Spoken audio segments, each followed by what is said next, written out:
Well, hello, Sagittarius, and thank you for joining my channel, watching my monthly video forecast for August of 2014.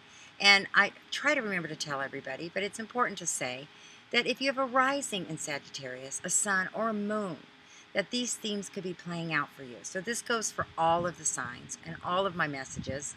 You can kind of see where they apply.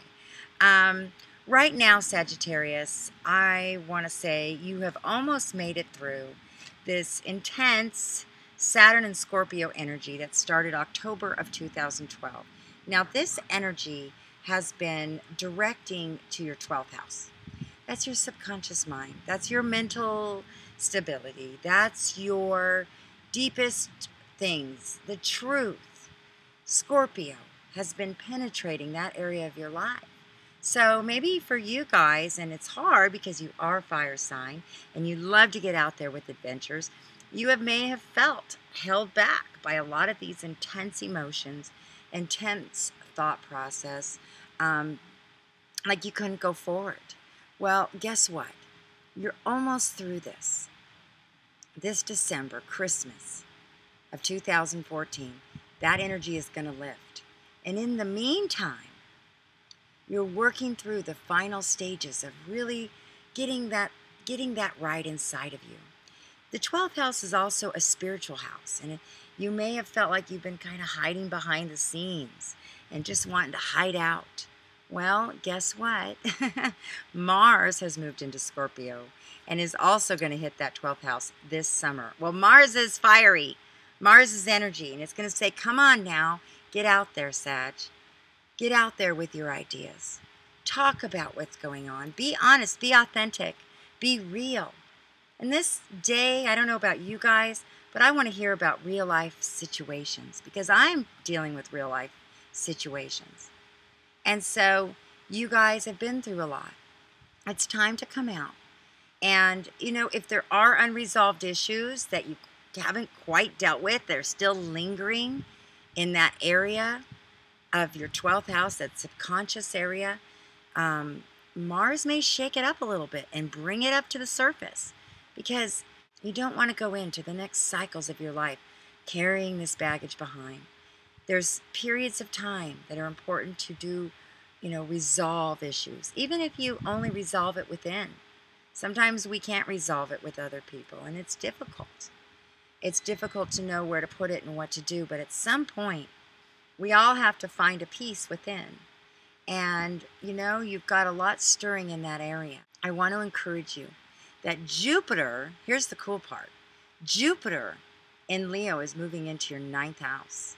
Now, interestingly enough, this is your house of spirituality and philosophies and learning something new and adventures. This is your house. You guys know the 9th house. Jupiter in Leo is going to light it up and get you out there. You no longer are going to feel like you can just hide out. You suddenly are going to have to get out, and you're going to be teachable. Sagittarians are the teachers, but sometimes you need to be the student. Or how to use this emotional stuff in a creative way. Because the 12th house is also our dreams and our visions and creativity. So, it's important that we not only, always think that we have to have these great, grandiose moments, but that we also understand that our deep pains and our emotional hurts, that we can use them in a creative way. We can use them to heal others. We can use them to encourage others and inspire others. So what we go through is not meant to just take us down and that we wallow in it. It's meant to be used in a way that we can use it because, if you think about, I'm just having this little vision right now. If you think about a quilt, okay, just came to me. But if you think about a quilt and you think about the little pieces in that quilt, how many quilts do you look at that have black borders or dark borders bordering these squares, identifying each one so that you can see the patterns going on in that quilt? It brings out an in-depth identification, identifying each square. And each beautiful square in a quilt was handmade. They might look alike, but no two are really alike. And those dark borders sometimes are the dark things that have happened in our life, the difficult things.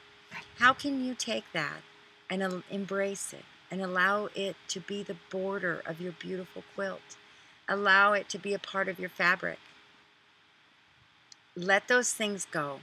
The healing, the physical healing, the emotional healing happens when we stop fighting and we stop only trying to, be on our next adventure and running from our problems. Sagittarius, you guys are kind of good at that because, you really don't like those deep things. And when you get out there in those adventures, it just frees your mind. But we still got to come back home. And we still have to be who we are inside. And it's time to make peace with who you are inside. And as you do that, oh my gosh, the amazing things that are coming your way. You guys are going to continue to go through growth process, but embrace this period, embrace this spiritual time in your life. It's very important right now that you allow that to happen. And the full moon's going to light up your third house in Aquarius. So you're going to be chatty. You're going to want to get out there in the internet, in the communities. You're going to be wanting to get out there and communicate and get out from behind the scenes. This is a super moon. So let it light up that part of your life. Come on out, Sagittarians. Show us what you got. How to aim into the future and how to make those dreams come true. All right, guys, if you want a more personal reading, you can get a hold of me at cowgirlastrologer.com, or you can email me, and I'd love to work with you. I also have a video course this month, Jupiter in Leo. It's a 1-hour video where I go into the depth of each sign and how this transit's going to play out for all of us. So take advantage of it for only $15, and it helps support my free videos here on YouTube.